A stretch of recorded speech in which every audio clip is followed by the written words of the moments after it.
interaction. How has politics shaped your view of the world now that you're 5 years in?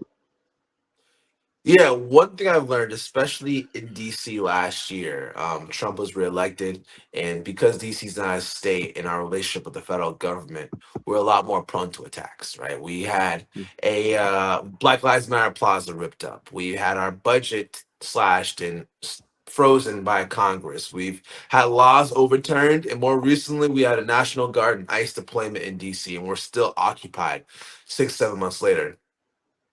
We also had council in America that didn't do much. They may have had their own reasons to protect our home rule, but people in DC were marching. We didn't see too much support from our elected leadership. Power, money, status, fame, it doesn't change you. It exposes who you are, Hmm. right? So we have leaders in our community that were not elected, right? We have community organizers, we have teachers, we have all these things. But we also have elected people who are not leaders either. When the going got rough, they tucked and ran.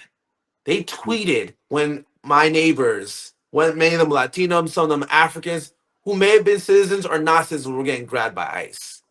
So what I learned, especially last year, beyond the last six, is that we can't just rely on those that we vote for to have our backs at all times. And Hmm. leadership is shown not when it's comfortable, when things are going well, but even more important, when things are not going well. And then nobody's out to support folks. Where is our leadership then? And that was part of what convinced me to run for council. People came Hmm. to me consistently as a last resort, and then after I work with them, I send them to someone who I would think will help them, who was elected, and I follow up with them 3 months later, and nothing happened. And at a time where DC is facing the highest unemployment because of Doge cuts, at a time where some of our local business partners are working with us and ICE, at a time where our budget is slashing healthcare but creating $1 billion subsidies for stadiums, we need someone who can come in and say, we're not going to play by the status quo anymore. And at a time where we have a lot of legislation that's not passed off of data, but is more just off of feelings, we need someone with a health and science background that can see what works and apply that to DC and beyond.